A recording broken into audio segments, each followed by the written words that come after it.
بسم الله الرحمن الرحیم. سلامونه ملګرو. په 2 مای د سردار عارف شهید تلین و. په 26 مای د خړکمر د شهدا دین دی چې په 2019 کې په 26 مای یو لوی ظلم جبر د روژې په میاشت کې په خړکمر کې د پښتنو سره وشو.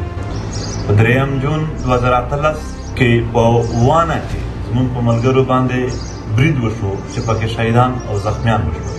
د ټولو دین په یو ځای د لمانځلو د غورځنګ له اړخه فیصله شوې ده. دا د شهیدانو د کورنۍ په اعتماد باندې شوې ده. ورسره په دې اوس وختونو کې چې بیا د جنګ یو نوې کړۍ په دې وطن کې ډېره په تیزي سره روانه ده، شروع ده. د دغې په حواله سره که په وخت باندې د خپل قام د خپل ولس رهنمایي نه وشي، نو دا به د نورې تباهۍ او بربادۍ سبب وګرځي.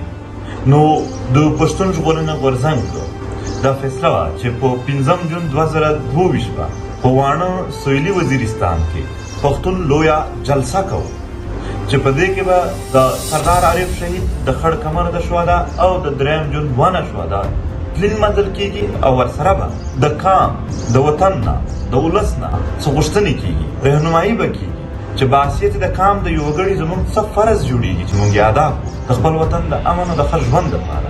د پښتون قوم له اړخه به دنیا ته، نړۍ ته د دې جنګ په هکله د دې قام یو پیغام وړاندې کوو.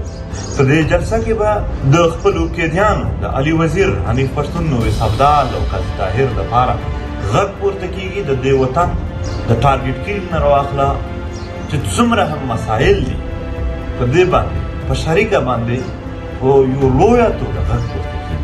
تاسو ټولو ته خواست دی چې په دې کې ګډون وکړئ.